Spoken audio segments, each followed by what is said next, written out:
Bonjour à toutes et à tous et bienvenue dans Smart Tech, le rendez-vous des nouvelles technologies de Bismart. Je suis ravie de vous retrouver. Au sommaire de cette émission, de cette édition, comment booster la compétitivité des petites structures industrielles. C'était une des promesses du plan France 2030 du président de la République. Réindustrialiser la France et redevenir une nation d'innovation. Mais pour être compétitif face aux pays en développement, la digitalisation des process est aujourd'hui indispensable. Et si les grands industriels sont déjà équipés d'une solution de gestion de cycle de vie des produits, les PME et ETI affichent, elles, pour l'instant, un taux d'équipement d'à peine 30%. On reçoit dans une petite minute une start-up parisienne qui entend bien les aider justement. Également dans cette émission, comment réinventer la ville. Les collectivités et les architectes travaillent d'arrache-pied, peut-être parce qu'ils n'ont pas le choix. En 2050, en effet, plus de 2/3 de l'humanité vivra en ville. Une bonne raison de repenser nos usages, qu'il s'agisse de logement ou de mobilité. Comment créer des villes plus intelligentes, plus connectées, plus agiles et plus innovantes? Nous poserons la question à nos deux experts des Smart Cities tout à l'heure. Et puis enfin, le rendez-vous avec elle, Olivia Stigari, directrice de la publication et cofondatrice des Informels, sera avec nous pour nous faire le portrait cette semaine d'une entrepreneuse de la tech, Julie Machillot, fondatrice de Storyfox. La jeune start-up a bien compris, vous verrez, les attentes des entreprises en recherche de plus d'authenticité dans leur communication, puisqu'elle propose une solution de création vidéo sur mesure et en quelques clics seulement. Mais tout de suite, je vous le disais, place à l'interview du jour.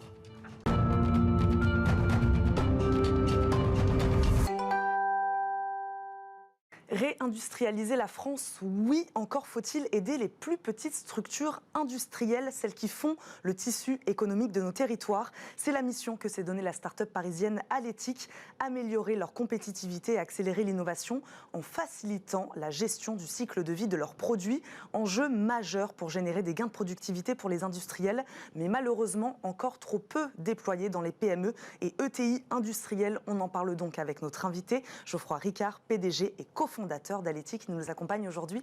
Bonjour. Bonjour. Bienvenue dans Smart Tech, Geoffroy Ricard. Merci beaucoup de nous accueillir, d'être avec nous aujourd'hui. Geoffrey, en plus.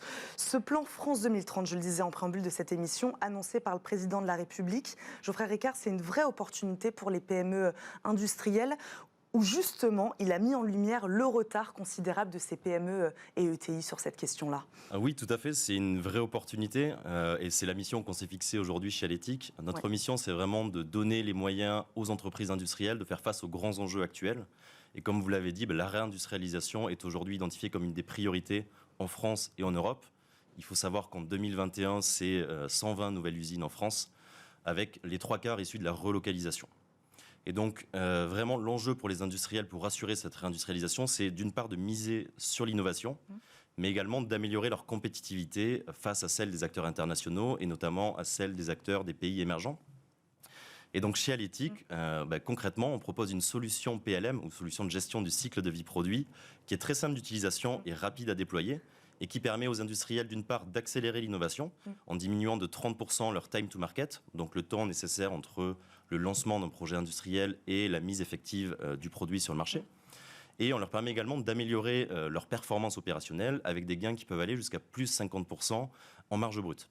On va peut-être expliquer à nos téléspectateurs qui nous regardent ce que c'est que cette gestion du cycle de vie des produits. On va peut-être commencer par là, tout simplement. Qu'est-ce que c'est exactement ?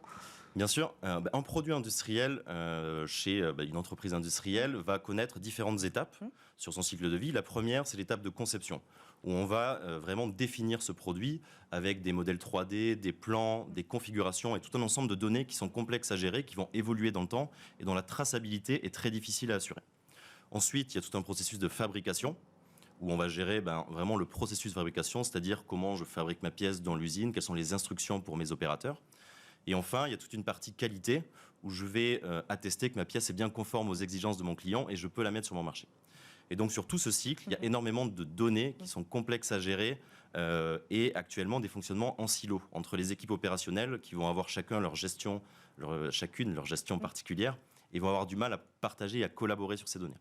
Donc, Alétique, concrètement, on va centraliser toutes les données que j'évoquais précédemment et également les process sur le cycle de vie produit. Donc, de la conception, la fabrication, la qualité, également la mise en service. Moi, j'aimerais vous poser la question, comment vous expliquez ce retard des PME et ETI industriels sur cette question-là, de la digitalisation de leurs process et puis voilà, est-ce que vous faites le lien aussi avec l'actualité? Qu'est-ce qui s'est passé ces dernières années pour qu'elles en aient encore plus besoin, peut-être aujourd'hui? Voilà, si on ne se posait pas la question il y a 4-5 ans, aujourd'hui, on se la pose très clairement, elles en ont besoin. Qu'est-ce qui s'est passé? Les produits se sont complexifiés, il y a aussi un contexte international aujourd'hui qui est particulier. Voilà, expliquez-nous ce retard des PME aujourd'hui et ETI sur cette question et qu'est-ce qui a fait que vous arrivez peut-être à un moment, au bon moment aussi pour elles? Oui, bien sûr. Mais pour répondre à votre première question, une des raisons pour lesquelles elles sont en retard, entre guillemets, en tous les cas par rapport aux très grandes entreprises, c'est qu'il y a déjà des solutions sur le marché qui sont développées par les très gros éditeurs de logiciels B2B, et qui sont des solutions qui sont apparues il y a quelques dizaines d'années pour les très grandes entreprises. Donc les très grandes entreprises qui ont des bureaux d'études avec plusieurs milliers de personnes et qui ont des besoins et des fonctionnements complexes. Nous, aujourd'hui, notre positionnement, il est vraiment pour les fournisseurs de ces grandes entreprises, donc les fournisseurs de rang 1, de rang 2, de rang 3, qui sont des ETI et des PME industrielles qui recherchent des solutions simples, conviviales et de retour sur investissement beaucoup plus rapides. Donc, on vient les accompagner avec une solution très simple d'utilisation qui va gérer tout le cycle de vie et qui va générer une adoption très forte, donc avec plus de 2/3 des employés des usines qui vont être utilisateurs réguliers de la solution. Donc globalement, ce serait le même outil, presque, sauf à taille plus humaine, c'est ça, qui serait plus adapté, en tout cas, à une structure plus petite? Alors, ce n'est pas du tout le même outil. C'est un outil qui est vraiment adapté aux besoins spécifiques, ces ETI et PME industrielles, et donc qui est beaucoup plus simple d'utilisation. Quels sont-ils alors, ces besoins spécifiques, justement, des PME et ETI industrielles? Bien sûr. Le premier besoin, c'est d'avoir un outil convivial qu'on va pouvoir déployer rapidement. Ouais. Aujourd'hui, les solutions du marché sont très complexes à utiliser et donc très performantes pour les très grandes entreprises. En revanche, pour des plus petites entreprises, elles sont surdimensionnées en termes de complexité. Elles sont très longues à déployer. C'est des projets de plus d'1 an. Nous, on est capable de faire des projets en 4 semaines chez des industriels actuellement. Et donc, en un mois, vous déployez votre outil au sein d'une PME industrielle? En un mois, on a un déploiement complet qui va de la compréhension des besoins, la collecte, le chargement de toutes les données et la formation des utilisateurs. Et du coup, en 3 mois, on est capable d'assurer un premier retour sur investissement pour nos clients. Qui sont vos clients aujourd'hui, justement? Alors, nos clients sont les industriels des secteurs de pointe, donc de l'aéronautique, du médical, du spatial, de l'automobile, etc. C'est vraiment l'industrie manufacturière. On travaille notamment avec l'Easy Aerospace, qui est un fournisseur de rang 2 de l'aéronautique, qui est une très jolie ETI industrielle. On travaille également avec Moria, qui est un fabricant de dispositifs médicaux pour les chirurgiens. Et on a également pas mal de clients dans toute la partie machines spéciales. Je peux citer notamment Emotion Tech qui fabrique des imprimantes 3D pour les industriels. On n'est pas revenu sur ce contexte quand même assez particulier de crise de Covid évidemment, de difficultés d'approvisionnement. On parle beaucoup de pénurie aussi également. Ça, c'est un retour terrain que vous avez des entreprises, des PME et ETI avec lesquelles vous travaillez et qui font donc qu'elles auraient besoin d'autant plus de flexibilité justement puisque le contexte est quand même très complexe et incertain aussi. On a du mal à voir dans l'avenir et donc il faut qu'elles soient plus flexibles aussi. Oui, tout à fait. Elles ont besoin de gagner en agilité. Ouais. Effectivement, avec la crise sanitaire, il y a eu pas mal de ruptures d'approvisionnement sur les différents secteurs industriels. Et donc, il y a un besoin pour ces entreprises de gagner en agilité, de s'adapter beaucoup plus rapidement à un marché qui est très évolutif. Et c'est une des motivations, notamment, de la réindustrialisation, où justement on veut diminuer les dépendances d'approvisionnement vis-à-vis des pays étrangers. Et il y a également un enjeu de redynamisation des territoires. Expliquez-nous comment cette flexibilité-là, cette agilité-là se transforme in fine en gain de productivité aussi pour l'entreprise. Puisqu'on parle évidemment, c'est ce qu'on disait en début d'émission, de compétitivité. C'est ça l'objectif, c'est d'améliorer aussi leur compétitivité. Oui, tout à fait. Je dirais qu'il y a 2 axes. Le premier axe, c'est que très rapidement, nos clients vont avoir un retour sur investissement uniquement dû au gain de temps qu'ils vont réaliser dans la gestion des données techniques. Donc ça va être un retour sur investissement qui va être matérialisé en 3-4 mois. Mais après, la vraie valeur ajoutée, elle arrive en suivant, en fait, où on aide les industriels à prendre le contrôle de leurs données techniques pour améliorer la qualité des produits, développer l'innovation, innover plus vite, innover mieux, et du coup, développer leur chiffre d'affaires. Développer la qualité du produit, qu'est-ce que ça entend, ça? Alors, améliorer la qualité des produits, ça entend qu'aujourd'hui, il y a des problèmes de qualité dans la chaîne de production qui sont dus à des problèmes sur de la gestion de données techniques. Typiquement, je vais fabriquer ma pièce avec le mauvais indice de plan. Je vais utiliser le mauvais indice de mon instruction de fabrication. Et donc, tous ces petits problèmes qui vont arriver sur la gestion des données vont entraîner des coûts avec potentiellement des rebuts, des rectifications, mais également des pénalités de retard de la part des clients, par exemple. Comment vous parlez des données, hein, évidemment, vous en avez parlé à plusieurs reprises. Comment vous garantissez la protection de ces données? On sait que c'est un sujet aujourd'hui, les données, surtout dans le secteur industriel. Comment vous garantissez leur protection? Oui, c'est un sujet très important qui revient très régulièrement avec nos partenaires. Aujourd'hui, on a mis énormément de mesures de sécurité et de résilience en place pour assurer une sécurité maximale et on est actuellement conforme avec la gestion de données sensibles militaires pour certains clients notamment. Je ne l'ai pas dit, mais Aléthique vient de réaliser une levée de fonds de 1,5 million d'euros, c'est ça, si je ne me trompe pas. Dans quel but? Quel est l'objectif de cette levée de fonds aujourd'hui? Alors l'objectif de cette levée de fonds, il est double. Le premier, c'est d'améliorer notre solution grâce au recrutement d'équipes techniques qui vont nous aider à développer quelques briques technologiques clés. Je pense notamment à l'intégration encore plus fine avec les systèmes de nos clients, que ce soit des ERP ou des systèmes de conception 3D. Et le deuxième axe, c'est le développement de briques d'intelligence artificielle pour améliorer l'interprétation des données. Ce qui va nous permettre d'une part de raccourcir encore les temps de déploiement en collectant et interprétant les données de manière automatique pour nos clients, mais également d'extraire des données et des indicateurs clés des données de nos clients pour permettre aux managers du coup, d'aller interpréter ces indicateurs pour améliorer la performance. Donc on investit sur la technologie. Tout à fait, c'est le premier axe. C'est le premier axe. Le deuxième axe, c'est également le renforcement de notre équipe commerciale pour aller générer de la croissance supplémentaire en priorité en France, mais également de manière opportuniste en Europe, sur les gros bassins industriels, typiquement en Allemagne. Parce que là, on imagine, il y a un enjeu, on l'a dit, de réindustrialisation de la France aujourd'hui. On imagine que des entreprises comme vous vont bénéficier, vont profiter de ce terrain-là, de ce terrain propice à l'industrie française. Voilà, qu'est-ce que vous voyez, vous, dans les mois, dans les années à venir? Vous voyez la demande exploser pour votre solution à vous? Alors, comme vous l'avez dit, aujourd'hui, le taux d'équipement des PME et ETI industriels en PLM, donc le logiciel de gestion du cycle de vie produit, est d'uniquement 30%. Donc la marge est large. Donc la marge est large, effectivement, et même chez les grandes entreprises, on a 60% de taux d'équipement, la marge est également large. Aujourd'hui, il y a un vrai besoin d'améliorer l'agilité de ces entreprises, d'améliorer l'innovation pour être plus compétitif et vraiment rentrer dans une transformation sur le long terme. Et donc, effectivement, il y a un contexte qui est favorable et un marché qui est en très forte croissance. Bon, on va s'arrêter sur ces mots. Merci beaucoup, Geoffrey Ricard, d'être venu répondre à nos questions aujourd'hui dans Smart Tech. Je rappelle, vous êtes donc le PDG et cofondateur d'Aléthique. Merci beaucoup d'avoir été avec nous. Tout de suite, on réinvente la ville dans notre débat du jour. Comment réinventer la ville? En 2050, elles abriteront 6 milliards de personnes, soit plus des 2 tiers de la population mondiale. Une bonne raison de repenser nos usages, le confort, la sécurité ou l'efficience énergétique au cœur des enjeux de nos villes de demain.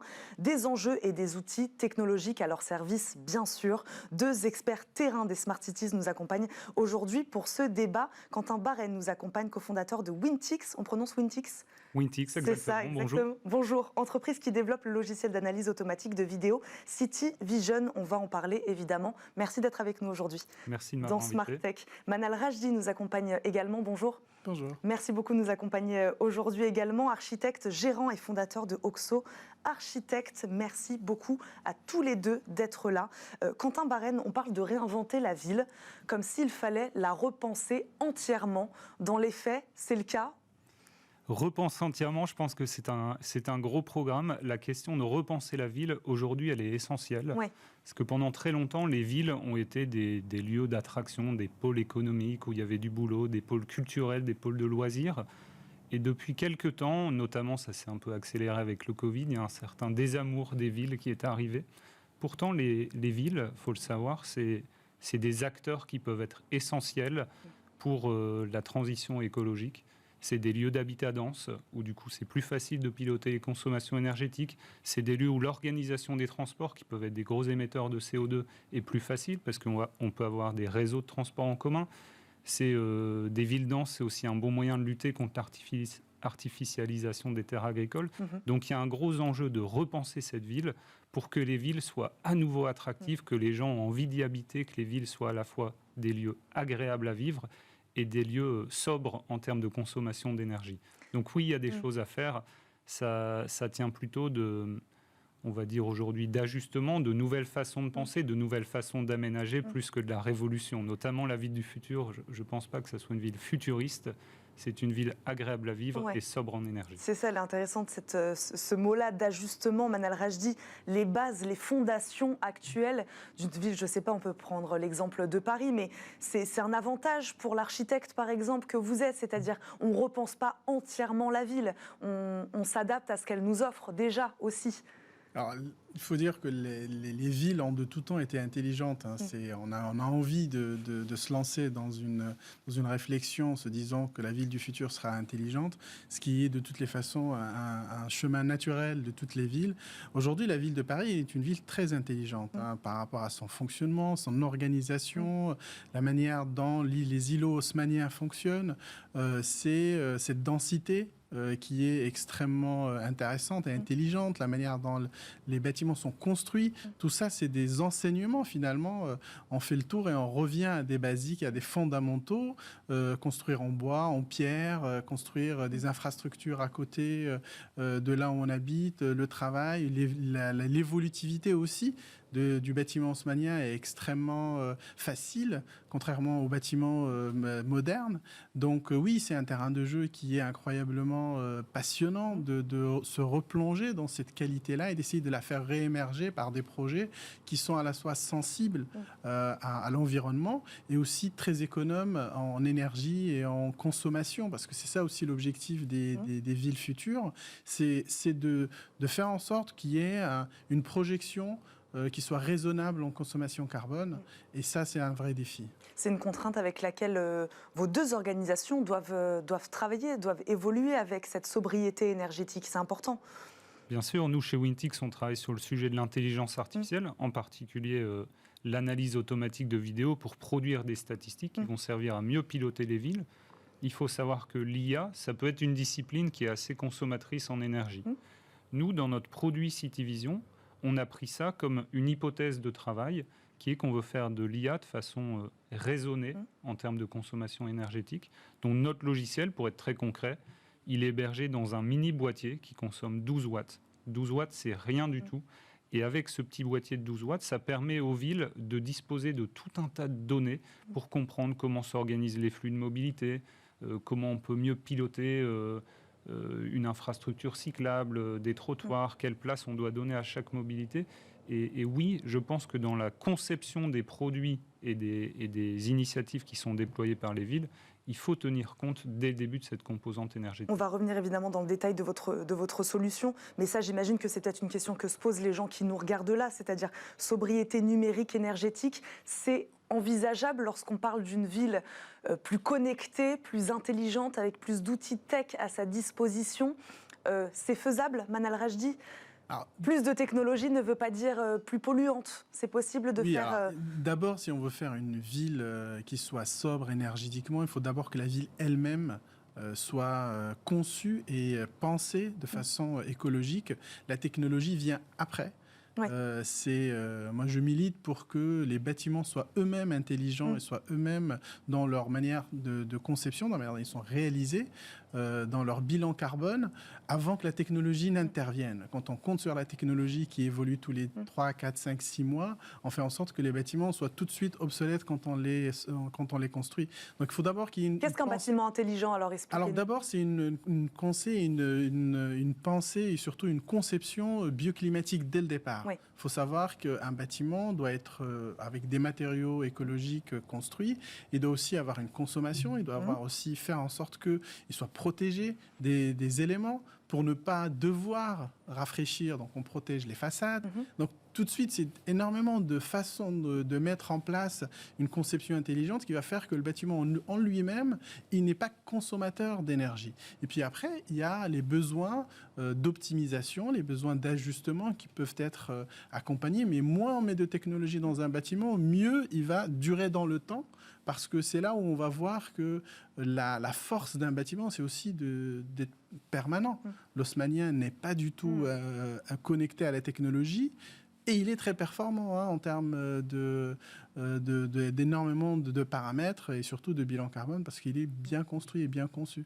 Donc il faut éviter de dire que la ville de demain, c'est une ville technologique. C'est pas vraiment ça. C'est une ville qui est accompagnée par la technologie. Et c'est là où on arrive à optimiser énormément de facteurs dans la ville. Et ça, je pense que c'est un peu la force de la ville de demain. Quentin Barène, vous êtes d'accord avec ça? La technologie, non pas pour la technologie, mais au service donc d'une ville, là aussi encore, plus intelligente. Oui, exactement. C'est pour ça que tout à l'heure, je disais que la ville de demain, pour moi, elle n'est pas futuriste. Ouais. La ville de demain, c'est des technologies qui vont servir un but, un objectif. En l'occurrence, à mon sens, des lieux agréables à vivre, qu'on doit animer, et des lieux sobres en consommation énergétique. Et la technologie, elle va aider à mieux piloter au quotidien, via tout un tas d'initiatives, des villes qui sont globalement des infrastructures existantes. Une ville, c'est composé de quoi? C'est composé de bâtiments, donc on en a beaucoup parlé. C'est composé de réseaux, des réseaux de transport, des réseaux d'énergie, des réseaux de télécommunications, tout un tas de choses qui structurent une ville aujourd'hui. Et la technologie, elle va venir en surcouche au-dessus de tout cet existant pour mieux piloter et optimiser la façon dont on gère cette ville. Expliquez-nous justement comment vous est venue l'idée, vous, de ce logiciel Cityvision, je ne sais pas comment vous le prononcez. Voilà, expliquez-nous comment est venue l'idée, puisque là, vous parlez en effet de cette difficulté ou non à combiner tous ces enjeux-là, de mobilité, de logement, de sécurité et d'efficience énergétique. Ça fait beaucoup de choses à gérer et à combiner. Alors, avec Cityvision, on ne peut pas tout faire, mais on se focalise sur certains sujets. En l'occurrence, nos sujets de prédilection, c'est la gestion des flux de mobilité en ville et la propreté urbaine. Qui va être importante, puisque je le disais, en 2050, 2 tiers de la population mondiale qui vivra dans les villes. La gestion des flux semble en effet être un point important sur lequel il faut travailler. Exactement, d'autant que les villes sont des lieux assez denses, avec un espace public qui est limité, et des modes de déplacement qui sont multiples. Il y a des piétons, des vélos, des scooters, des bus, des voitures, et donc il faut donner sa place à tout le monde pour que chacun puisse se déplacer. Notre idée de base avec Cityvision, elle était de capitaliser sur les très nombreuses caméras qui sont déjà déployées dans les villes. Il y en a énormément qui historiquement sont installées pour des sujets de sécurité. Et nous, on a voulu aller donner des nouveaux usages à ces caméras. Le premier a été le comptage des mobilités. Parce que compter dans une ville, les flux, c'est une discipline de base qui sert à beaucoup de choses. Ça sert à mieux aménager les villes, parce qu'on comprend comment est utilisé, par quelle typologie de mode de déplacement. Donc mieux comprendre permet de mieux aménager. Ça permet aussi de mesurer l'impact d'un nouvel aménagement. Ça permet aussi de piloter en temps réel une ville. Parce que si on sait compter combien il y a de piétons qui attendent pour traverser un carrefour, s'il y a beaucoup de piétons et peu de voitures, on peut accélérer le passage du feu piéton au vert. On peut piloter dynamiquement les candélabres d'éclairage public. Donc tout ce qui est mesure de ce qui se passe dans une ville, c'est une donnée de base qui sert à plein d'initiatives pour mieux piloter cette ville. Et cette donnée, on ne la collectait pas avant? Cette donnée... On ne la mesurait pas? Soit on la collectait très peu, soit on l'a collectée avec d'autres méthodes qui ne prennent pas en compte la multiplicité des villes aujourd'hui. Pour donner un exemple très précis, le comptage des véhicules motorisés, ça existe depuis très longtemps dans les villes. Ça fait au moins 30 ans qu'il y a des boucles magnétiques dans la chaussée qui comptent les voitures. Aujourd'hui, la voiture, c'est plus le mode de déplacement qu'on a envie de favoriser le plus dans les villes. Avec une technologie comme la nôtre, on peut différencier un piéton, un vélo, une trottinette, un scooter, une voiture. Et donc, on peut donner à chacun la place qui est la sienne dans la ville. Dans quelle ville vous l'avez déployée pour l'instant, cette solution-là? À Nice, je crois, d'abord? Alors, Cityvision s'est déployé dans 34 villes en France. La toute première, ça a été la ville de Paris, qui est typiquement une ville très dense, où il y a beaucoup d'enjeux de partage de l'espace public et de compréhension des flux de mobilité. On l'a déployé pas très loin à Neuilly-sur-Seine. Beaucoup plus récemment, on l'a déployé dans la ville de Nice. Mais en tout, c'est 35 collectivités qui travaillent avec nous. Une question qui se pose aussi, Manal Rajdi, quand on parle de ça, applicable à 34 villes, là, cette solution-là en particulier. Mais cette ville intelligente, cette ville de demain, c'est un défi localisé à chaque ville. Est-ce qu'on peut donner véritablement une solution générique à une trentaine de villes ? Chaque ville a ses particularités, surtout pas, j'imagine, Manal Rajdi. Alors, moi, je milite plutôt pour la contextualité, c'est-à-dire que c'est très compliqué de prendre un modèle et essayer de l'appliquer partout. C'est un modèle qui va tout de suite pas fonctionner. Et les villes, elles ont leur spécificité, leur qualité qu'il faut toujours garder.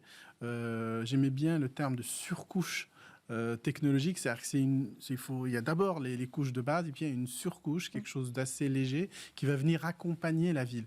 Et je pense que les villes, elles ont des ADN importantes qu'il va falloir mettre en avant, développer, améliorer. Et la technologie, c'est cette surcouche-là qui va permettre de le rendre beaucoup plus pratique. Et la vision globale dont vous parliez, je pense que c'est important de penser les territoires et penser les pays comme avec des objectifs chiffrés, calculés. On en a parlé tout à l'heure. Je pense que c'est important de se dire que si on a une ambition pour la décarbonation de la France, il ne faut pas être sur des petites micro-expériences. Il faut avoir une vision globale sur la décarbonation. Donc là, c'est une vision d'État, une vision politique, une vision des collectivités. Il faut avoir une vision des collectivités, des territoires, et de se dire, voilà, on a un objectif et il faut l'atteindre. Et pour l'atteindre, il faut avoir des données chiffrées, il faut avoir des objectifs chiffrés, et il faut avoir des raisons d'y arriver et des méthodes d'y arriver. Et moi, je pense beaucoup à un concept d'avoir une sorte de matrice avec un objectif carbone, une matrice par ville, par quartier, par îlot, par logement, avec des cartes d'identité ADN de carbone qui vont pour aller pour chaque immeuble, chaque îlot, et on va devoir donner des objectifs comme ça. Quand on construit un bâtiment, on connaît son poids carbone, on sait quelle est son évolution dans le temps, on sait quels sont ses objectifs. Parce que quand on construit, il faut savoir, quand on construit une architecture, c'est le poids carbone, ce n'est qu'entre 40 et 50%.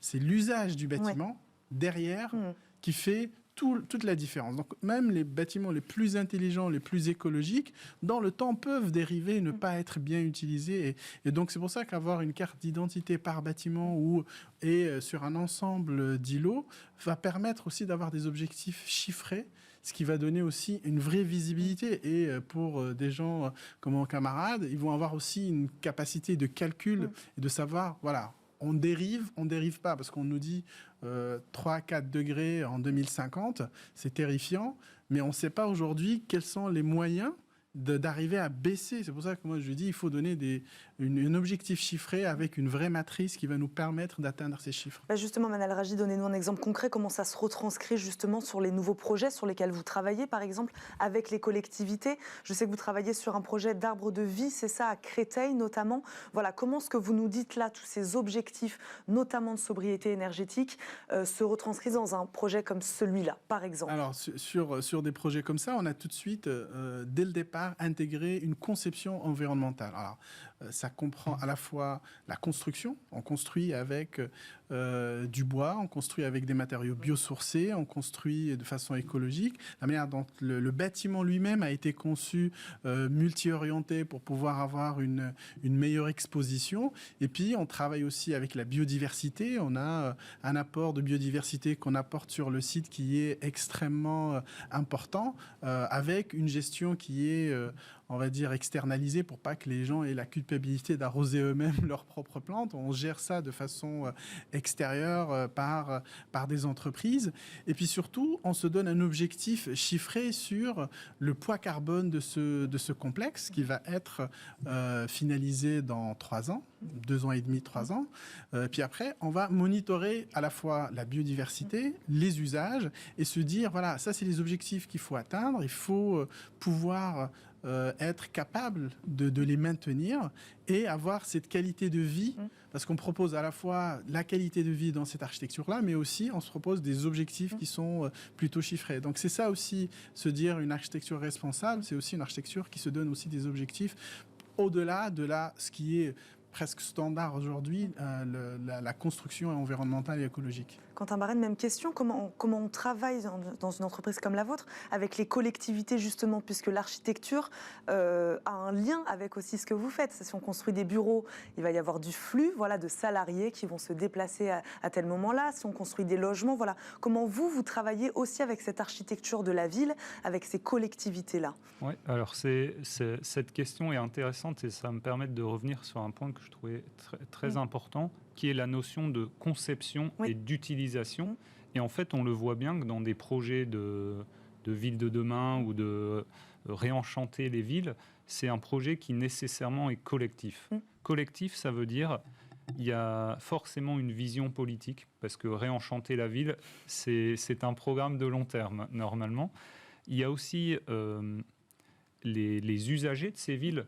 Et dans la notion d'utilisation, on le voit bien que l'usager est au cœur de la façon dont il va s'approprier les nouvelles choses qui sont proposées dans les villes. Sur un bâtiment connecté, est-ce qu'il va se l'approprier ? Est-ce qu'il va s'appuyer sur des capteurs, des choses qui permettent de mieux régler son chauffage, sa climatisation ?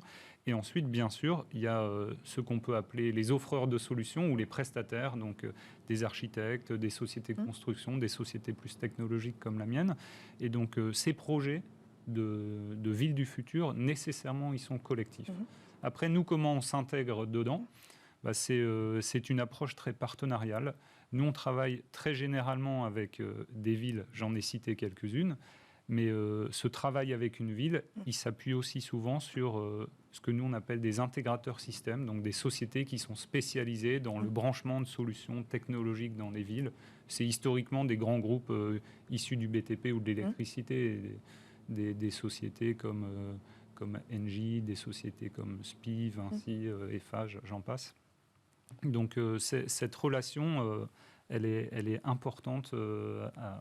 Il est important de tisser des liens dans un écosystème existant. Manal Rajdi, il nous reste quelques secondes, mais voilà, j'aimerais aussi vous faire rebondir sur cette question du collectif pour construire la ville de demain. Travailler avec les personnes qui s'occupent de la mobilité, travailler avec celles qui s'occupent de l'énergie. C'est avec tous ces acteurs-là aussi qu'on travaille quand on travaille sur la ville de demain.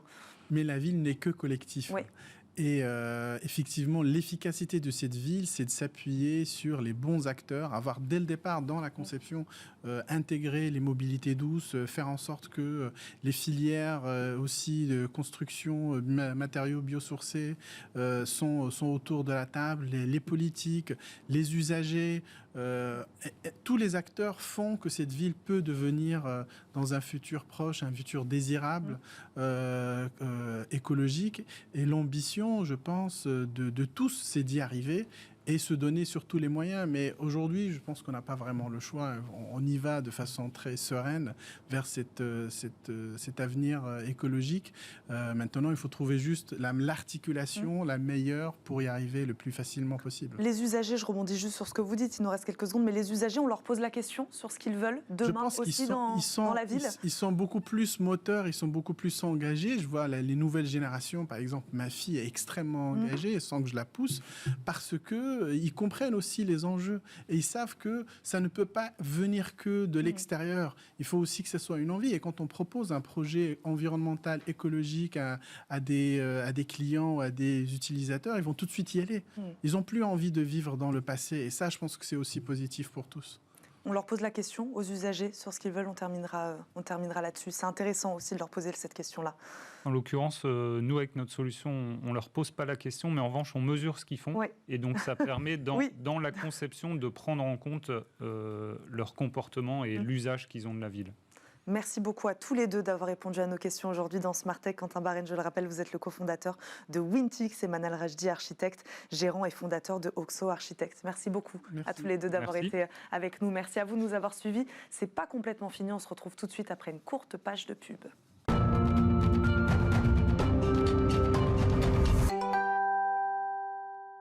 De retour dans Smart Tech, ravi de vous retrouver. Le rendez-vous avec elle aujourd'hui, c'est Olivia Stigari qui nous accompagne évidemment, directrice de la publication et cofondatrice des Informels. Bonjour Olivia. Bonjour Eva. Merci beaucoup de nous accompagner aujourd'hui dans Smart Tech. Aujourd'hui, vous êtes venue nous parler d'une entrepreneur, Julie Machillot, CEO et fondatrice de StoryFox. Je le disais tout à l'heure en préambule de cette émission, une start-up positionnée sur une solution qui permet en gros d'automatiser le montage des vidéos pour les entreprises. Expliquez-nous pourquoi vous avez pensé à elle, Olivia, aujourd'hui. Tout à fait. Alors en fait, j'ai rencontré Julie Machillot lors du Viva Technologies qui a eu lieu à Paris le mois dernier. Et en fait, elle m'a tout de suite séduit parce qu'on a échangé. Moi, je vais toujours à la découverte de nouvelles pépites lors de ce salon. Et elle était là en short, en t-shirt, avec ses équipes. Vraiment, on avait l'impression que c'était une partie prenante de ses équipes. Et elle m'a expliqué tout de suite qu'elle était serial entrepreneuse. Donc, son profil m'a interpellée, évidemment. Et je me suis dit, j'ai envie de creuser un peu le profil, le personnage. Et donc, ce que j'ai fait après une longue interview avec elle. Et donc, qu'est-ce qui, dans son parcours, là, plutôt, a retenu votre attention ? En fait, elle vient de lancer donc StoryFox, ce que vous disiez, une solution de vidéo, de montage de vidéos pour tous et par tous. Et alors qu'elle vient pas du tout de cet univers. En fait, Julie a fait ses études à Paris. Elle a fait ses études à Paris à Dauphine. Et avec un MBA qu'elle a fait ensuite en double cursus à Montréal. Donc elle a une double casquette, comme ça elle part dans la vie. Et elle effectue son premier stage chez sa mère, qui est en pleine création d'entreprise, qui est en train de monter son agence immobilière. Et elle se dit, tiens, c'est finalement pas si difficile que ça de monter sa propre boîte. Elle effectue un deuxième stage dans la location longue durée de véhicules qui s'appelle Arval. Et elle se dit, je vais monter ma propre boîte avec un associé. Elle se lance dans un garage d'achat-vente véhicules qu'elle puise justement chez Arval. Mais elle fait ça pendant quelques années, pendant 2 ans. Et elle se dit, mais finalement, moi, j'ai fait des études à Dauphine. Mes compétences ne sont pas du tout dans le secteur de l'automobile. Elle est vraiment experte dans les RH. Elle a étudié pour. Donc, elle prend un premier poste, un premier job dans le placement de consultants en tarif jour dans les entreprises pour se faire un peu la main avec vraiment pour objectif de monter sa propre boîte. Donc, elle est vraiment partie tout de suite dans une démarche d'entrepreneuse. Elle lance en 2005 Émérite RH, qui est donc son premier projet de boîte. Avant d'en arriver donc à StoryFox. Tout à fait. Et en fait, c'est par le biais des RH qu'elle arrive à StoryFox, puisqu'elle monte Émérite RH, où elle fait du placement de RH dans des profils intermédiaires type commerciaux, marketing, gestion, finance, administrative dans les entreprises. Et puis, elle se lance en 2018 dans une autre entreprise qui s'appelle Happy Talent sur le placement des gens de l'intermobilité de la mobilité inter-entreprise. C'est-à-dire qu'elle va placer des gens qui ont pas beaucoup de travail dans d'autres perspectives, d'autres opportunités de travail dans la même entreprise, donc souvent des entreprises qui ont une taille plutôt mondiale, ou dans des groupes qui ont plusieurs entreprises. Donc elle se spécialise là-dedans et en fait, j'en arrive assez vite à StoryFox, c'est que en fait de cette plateforme qui est assez phagocytée par le droit du travail, en 2019, il y a une réforme de la formation et elle fait une fusion avec une autre entreprise qui s'appelle Oscar RH pour créer Immersive Experience. Immersive Experience, en fait, c'est de pouvoir présenter les entreprises et les postes aux futurs talents et aux personnes qui vont faire de l'intermobilité. Donc, en fait, elle se sert de la vidéo dans son entreprise Immersive Talent pour faire à la fois le recueil des candidats et des talents qui vont aller pourvoir les opportunités ouvertes, et aussi pour présenter les entreprises et les postes à pourvoir. Et c'est donc en fait, elle avait un gros besoin de vidéo. Elle se rend compte que c'est quand même l'outil phare pour les RH de demain. Et donc en interne, avec ses équipes, elle crée un outil de montage avec de l'intelligence artificielle pour vélociser les process. Elle est très process, elle est très organisée, très process. Et donc, elle me dit, en fait, devant le succès, et en fait, on a des clients qui commencent à nous demander l'outil de montage, elle se dit, tiens, en fait, voilà l'idée. Et donc, elle se lance sur StoryFox. Donc, StoryFox, c'est quoi ? On l'a testé, en fait, nous aussi, en tant que journalistes. On a eu une démo. C'est un outil de montage très simplifié pour les gens qui ne savent pas faire de montage. En fait, on a toujours un écueil. C'est la personne, l'expert, le professionnel du montage. Alors que StoryFox, inversement, vous préparez avec du motion design, un habillage à vos couleurs d'entreprise, avec un déroulé, donc ce qu'on appelle un scénario, un déroulé de ce que vous voulez avoir comme produit final en vidéo, et des séquences. Des séquences dans lesquelles la personne peut s'auto-filmer, donc elle peut répondre à des questions en vidéo, avec un espèce de pré-cadrage pour qu'elle puisse se placer correctement, donc pour que le cadrage soit effectué de bonne façon. On filme au smartphone ? On peut filmer au smartphone, on peut filmer sur... En fait, il y a une appli, donc à travers une appli, sur smartphone, mais aussi sur l'ordinateur, ça peut être les deux, enfin l'un ou l'autre en tout cas, et vous vous installez devant votre caméra, vous vous filmez, et vous répondez aux questions. Et une fois que vous aurez terminé votre réponse à vos questions, le logiciel va faire le montage tout seul avec l'habillage, les questions, vos réponses, et tout va être en quelques minutes, c'est fini, le produit est fini. Et donc, en termes de vidéo et de rapidité pour les entreprises, c'est phénoménal. D'ailleurs, elle appelle ça StoryFox, la vidéo pour tous et par tous. Voilà. Et en fait, pourquoi elle m'a intriguée aussi? Oui. Parce que voilà, c'est sa personnalité aussi.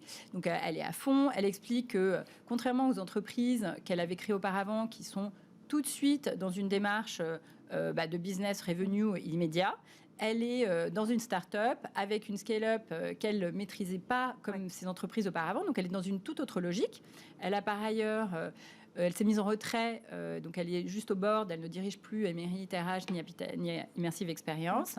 Elle se dédie complètement à fond sur StoryFox, sur ses équipes, réorganiser, créer des rôles un peu pivots dans son entreprise pour pouvoir faire ses levées de fonds. Elle a fait une première levée auprès de Business Angels en seed au lancement de StoryFox en 2020. Donc c'est une solution qui a 2 ans, mais qui existe depuis un peu plus longtemps puisqu'elle l'avait montée dans son entreprise auparavant. Et donc, elle a fait une première levée de seed. Elle a un board d'entrepreneurs qui l'accompagnent et la coach, qui sont issus de start-up aussi, mais d'autres univers, plutôt de la mode, etc., de l'high-tech, donc, ou du e-commerce. Et ses objectifs pour la suite, il nous reste 20 secondes. En fait, c'est continuer de se développer. En 2023, une ouverture à l'international. Faire une levée en série A en 2023 aussi, ce qu'elle prépare en ce moment. Et puis, comme elle dit, elle cultive l'art de l'erreur et sa devise, c'est celle de Nelson Mandela. Au pire, je gagne. Si je ne perds jamais, car j'apprends. Et on va terminer sur ces belles paroles. Merci beaucoup Olivia Stigari d'être venue aujourd'hui sur le plateau de Smartech, d'avoir fait ce beau portrait d'entrepreneur de Julie Machillot, CEO et fondatrice de StoryFox. Je le répète, merci beaucoup Olivia d'avoir été avec nous. Merci à vous de nous avoir suivis. On se retrouve demain même heure pour un nouveau numéro de Smartech. Très bonne journée à tous sur Bismart et à très vite.